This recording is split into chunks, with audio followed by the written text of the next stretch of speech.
Welcome back ناظرین۔ نغمہ صاحبہ، ابھی بھی اس مارکہ حق میں کامیابی کے بعد ابھی بھی بہت سے ہم کہیں چیزیں یا بہت سے نکات ایسے ہیں جس پر بات ہونا باقی ہے۔ اس میں سے سر فہرست اگر ہم بات کریں تو مختلف جہاں پر دیگر ایشوز ہیں وہاں پر کشمیر کا ایشو بھی ہے۔ کون سے آپ کے مطابق فورمز ہیں جہاں پر اس مسئلے پر بات ہو سکتی ہے؟ کیونکہ بھارت کے ساتھ تو بات ہو نہیں رہی، تو آپ سمجھتی ہیں کہ اس معاملے پر بھی ابھی آنے والے دنوں میں کوئی بات ہوگی آنے والے دنوں میں؟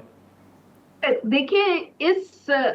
دفعہ جو یہ مارکہ حق ہوا ہے، آپ نے دیکھا ہے کہ بہت عرصے سے یہ انہوں نے ڈھونگ رچایا ہوا تھا انڈیا نے کہ جی کشمیر جو ہے وہ ایک بائی لیٹرل ایشو ہے، اور شملہ ایگریمنٹ میں جی وہ جو ہے اس کی جو امپورٹنس ہے یو این میں وہ ختم ہو گئی، اور اس کو ہم کسی تھرڈ پارٹی کو نہیں انوالو ہونے دیں گے، نہ ہی کسی انٹرنیشنل فورا پہ اس کی بات کریں گے۔ ہمارے مارکہ حق نے وہ نیریٹو انڈیا کا جو ہے وہ دھول میں ملا دیا، کیونکہ نہ صرف ٹرمپ، ساری دنیا نے کہا کہ یہ ایک فلیگ پوائنٹ ہے اور یہ ایجنڈا پہ موجود جی ہے اور اس کو حل ہونا چاہیے۔ یہاں تک کہ ڈونلڈ ٹرمپ صاحب نے تو میڈیشن کی ایک دفعہ نہیں کئی دفعہ آفر کر دی، اور کئی دفعہ بالکل۔ انہوں نے یہ بات دہرایا ہے کہ جی اب اس مسئلے کو بھی حل ہونا چاہیے۔ تو آئی تھنک اس کو ایک نئی جان مل گئی ہے اس جدوجہد کو، ایک جو اس کی کریڈیبلٹی جو اس کو وہ کرنا چاہ رہے تھے، نقصان پہنچانا چاہ رہے تھے انڈینز، وہ بہت زیادہ انٹرنیشنل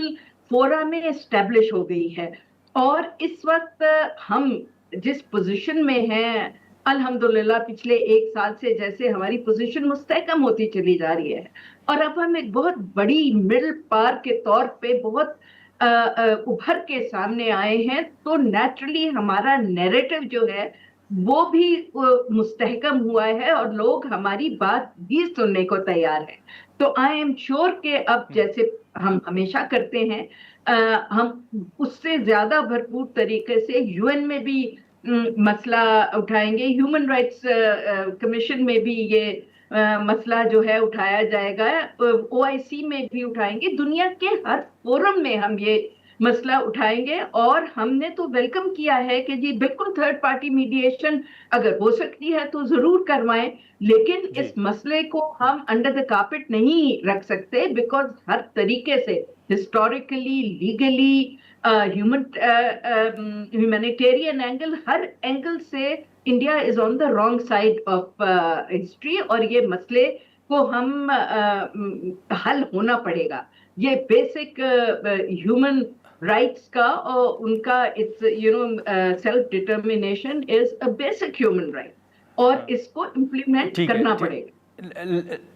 کرنا پڑے گا۔ لیکن نغمہ صاحبہ، آپ کے سامنے ہے کہ جو کلائمیٹ چینج، ماحولیاتی تبدیلی کی اگر ہم بات کریں تو اس میں صرف پاکستان نہیں بلکہ پوری دنیا جو ہے اس پر یہ چیزیں اثر انداز ہو رہی ہیں، اور پاکستان بھی ان ممالک میں شامل ہے۔ اب اسی تناظر میں اگر ہم بات کریں تو ایک جو سندھ طاس معاہدہ ہے، یا جو پانی کے حوالے سے انڈیا نے اقدامات اٹھائے ہیں، جو خلاف ورزیاں کی جا رہی ہیں، آپ نہیں سمجھتی کہ یہ نہ صرف پاکستان اور انڈیا کے لیے یہ اوورآل ایک بڑا تھریٹ اور چیلنج ہے، اور اس کو بھی حل ہونا ضروری ہے؟ دیکھیں، اگین جس طرح باقی چیزوں میں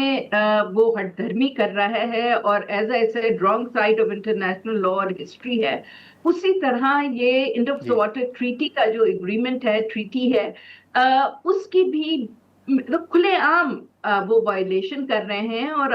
جس طریقے سے جی انہوں نے کہا کہ جی یا آپ روٹی کھائیں یا میری گولی کھائیں، اور ہم ایک ایک جو ہے وہ پانی کی بوند کو ان کو ترسا دیں گے، تو وہ ان کا نیریٹو خود دم توڑتا جا رہا ہے۔ اس لیے کہ چین نے پھر اس پہ انہوں نے بڑا اوپن تھریٹ دیا کہ آپ یہ نہ بھولیں کہ پھر برہما پترا میں ہم اپر رائپیرین ہیں، اور وہ 250 کلومیٹر جو ہے وہ آپ کے رستے سے گزر کے، چین کے ٹیریٹری سے گزر کے آپ کے پاس راستے آتا ہے۔ تو ہوں پھر یہ اور کنٹری بھی آپ کے ساتھ وہی کر سکتی ہیں جو آپ یہ باتیں کر رہے ہیں۔ اور دوسرا، اب دیکھیں کہ آلریڈی یہ جب اس کے بعد فلڈز آئے تو انڈیا نے ہمیں کئی دفعہ پھر میسج بھی کیا، جو اپنے ہمارا ایک اس جی کا فورم بنا ہوا ہے اس پہ کہ جی اب ہم واٹر کھول رہے ہیں، اب جی نہیں کھول رہے، تو اب کہنے کو تو جو مرضی کہہ دے، لیکن نہ وہ پریکٹیکلی پانی بند کر سکتے ہیں، اور اگر کرتے ہیں تو ہم سے زیادہ ان کو پہلے آفت کا سامنا